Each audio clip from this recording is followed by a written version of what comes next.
Y atención, el gobierno marca récord de objeciones totales a las leyes de la Asamblea Nacional.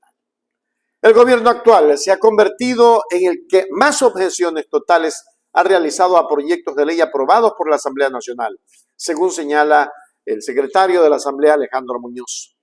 Esta tendencia se intensificó luego de que la Asamblea aprobara una reforma a la Constitución que redujo el umbral para ratificar un texto legislativo vetado por el presidente. Con este cambio, ya no se requieren 92 votos de mayoría calificada, sino una mayoría absoluta de 70 votos, lo que otorga a la Asamblea un mayor margen para insistir en su posición. Sin embargo, Muñoz explica que esta modificación ha llevado al Ejecutivo a ejercer el veto total de manera más frecuente, generando una confrontación constante entre estos dos poderes del Estado. Miremos. Sí, mire, realmente voy a hacer una investigación, pero me atrevo a decir que este es el gobierno que más objeciones totales ha realizado a leyes por parte de la Asamblea Nacional. Generalmente se dice que es la Asamblea Nacional la que impide, limita el trabajo del Ejecutivo, pero este creo que es el primer gobierno que es al revés. Es el gobierno que ha vetado más de 7 leyes como objeción total. Entonces realmente no se entiende. Entiendo que en esa ley pudieron haber algunas cosas que se pudieron haber objetado, pero no creo que un veto total sea la solución. Me parece que esto nace a raíz de que la Asamblea aprobó una reforma a la Constitución en la que el veto del presidente para ratificarse en el texto de la Asamblea ya no se requieren 92 votos, mayoría calificada, sino mayoría absoluta, que son 70. Y a raíz de eso, el presidente de la República empezó a vetar totalmente los proyectos de ley.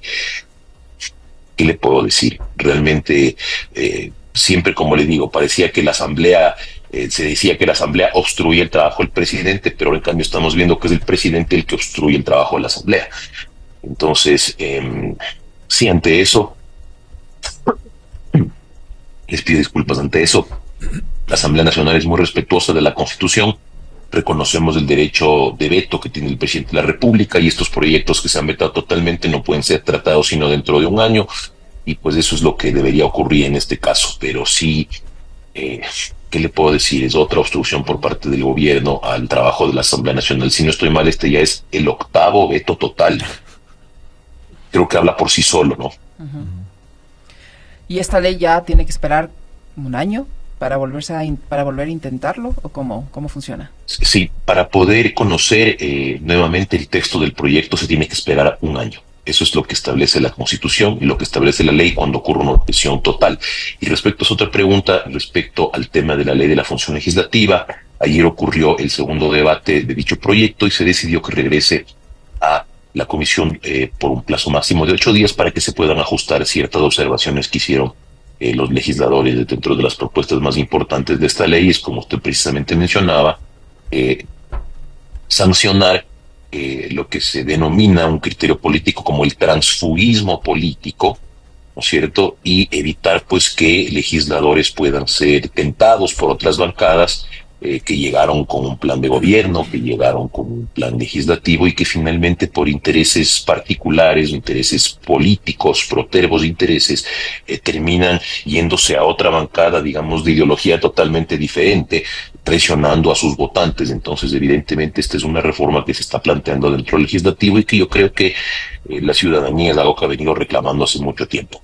Claro, por supuesto que sí, porque a ella se le han dado todas las garantías del derecho a la defensa, ha sido legalmente convocada a la sesión y ella ha decidido, digamos, no comparecer tanto ni a la comisión ni al pleno de la Asamblea Nacional. Si bien ha presentado una serie de descargos a través de documentación, pero obviamente dentro de un proceso de juicio toda la documentación es necesario que sea debidamente sustentada. Entonces, digamos, ella ha decidido enviar una carta de excusa, misma que se leyó ayer en el Pleno de la Asamblea Nacional, en la cual indica que precisamente por estos motivos ella no desea comparecer.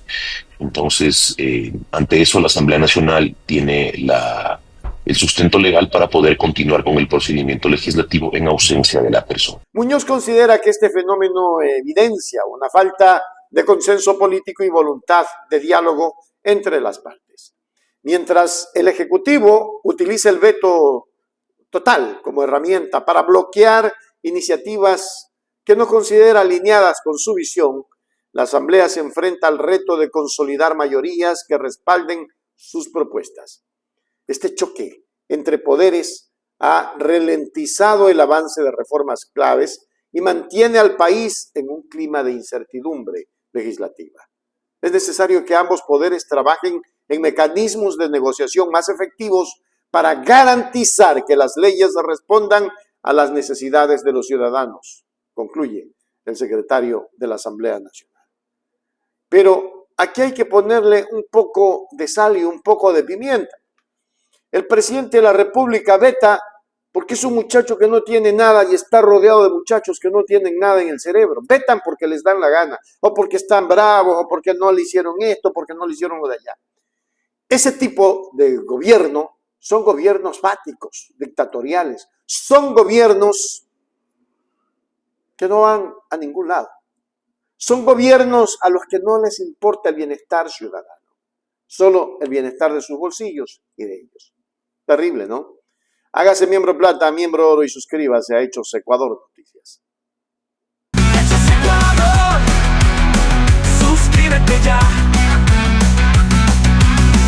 Hechos Ecuador, suscríbete ya.